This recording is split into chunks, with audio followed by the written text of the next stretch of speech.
as you know from high school, C minus C is 0. I haven't done anything. But now I'm going to rewrite this. S over V, 1, V plus C over C plus V is 1, minus C over C plus V. So now I've got a formula for the rate of profit which combines together my two other indices. What does this say? Okay, 1. A rise in the rate of exploitation implies an increase in the rate of profit. Number 2, a rise in the composition of capital, this is what Marx calls the composition of capital, what I called last time the index of mechanization, or I call this time the index of mechanization, implies a fall in the rate of profit, okay, because it has a negative sign associated with it. This is a positive sign. So notice something, the profit rate is going in two different directions.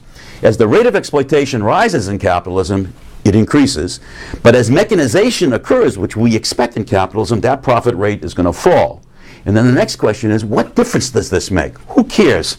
Okay, so the last step in this, which is very, very important for the second message of capital. The first message is that capitalism has exploitation associated with it. That's this one. The second message is that capitalism has a business cycle associated with it, is the one that we're going to now focus on. So what difference does a rising or falling rate of profit have for capitalism? So let me go back.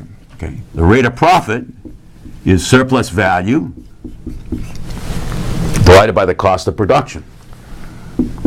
But what do the capitalists do with their surplus? Remember, I started out by saying, what do the workers do with their wages? They go out and buy means of production. So the logical question is, what do the capitalists do with their surplus? Well, you remember what we did in the first part of this course. The capitalists take their surplus and they distribute the surplus to secure their conditions of existence. That is, they make all kinds of subsumed class payments so that they can survive and prosper. Now, I want to divide the subsumed class payments into two kinds of categories, two broad categories for this argument. One is distributions for capital accumulation. That's what the delta C plus delta V means. The delta C is the capitalist purchase of additional means of production. What you read in the newspapers, hear on the TV and so forth, as investment. They invest in new plants, equipment, means of production. The delta V is the expansion in what? Employment. Of what kind of labor? Productive labor. That is, labor that's going to be productive of surplus. Everything else I'll put over here, and I'll just prime it to show that we've taken it out of, it's not the total, it's just what's left over after capital accumulation. So this would be all the payments for managers and rents to landlords and expenditures on research and development and so forth. So two broad forms of expenditures. I'm going to rewrite this because this is too laborious and too complex to have all these terms. So I'm going to call this portion K star, and I'm going to call this a different letter, the Greek lambda. Okay? So we have a formula that the capitalists get a return on their capital, R, then they go out and they spend it in these two ways. K star, they accumulate, they spend more on machines and so forth, etc. Lambda, they spend more on managers, R&D, and so forth. Now watch. If the rate of profit falls, then one or both of these are going to fall. So what? The so what is the possibility of a recession, if not a depression. That's what's involved here. A falling rate of profit means then, in terms of one or both of these, a decrease in the demand for labor power and a decrease in the demand for means of production. Okay?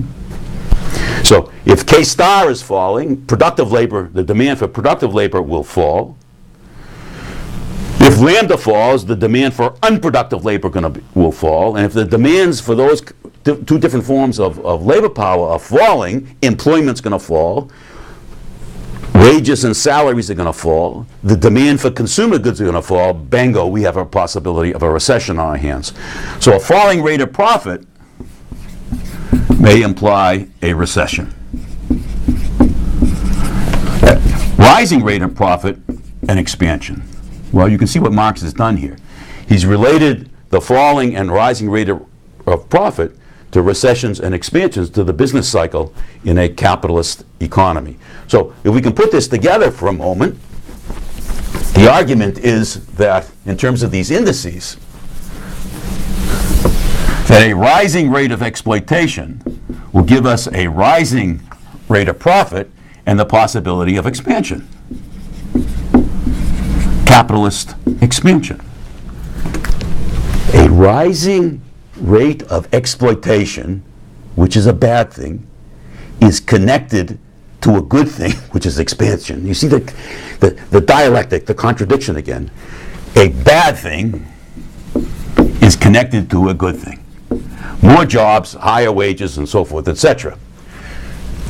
A rising composition of capital, which is a good thing.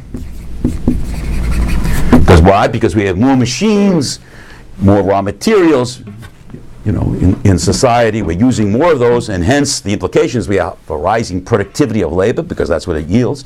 That's a good thing. That's connected to a falling rate of profit, that formula that I gave you, and that's a bad thing. That's a capitalist recession. Once again, the contradiction. So capitalism is filled with these contradictions, and Marx is now examining this particular one because of its importance. Okay? Finally, you must be asking, is it possible to have these things connected? Yes, and that's the last portion of this course. That is, this good thing, which has the potential of producing the bad thing, this good thing, also may produce a rising rate of exploitation. So in other words, a rising mechanization may not, in fact, create a falling rate of profit. It may create a rising, because this thing is connected to the rate of exploitation. So to go back to this formula,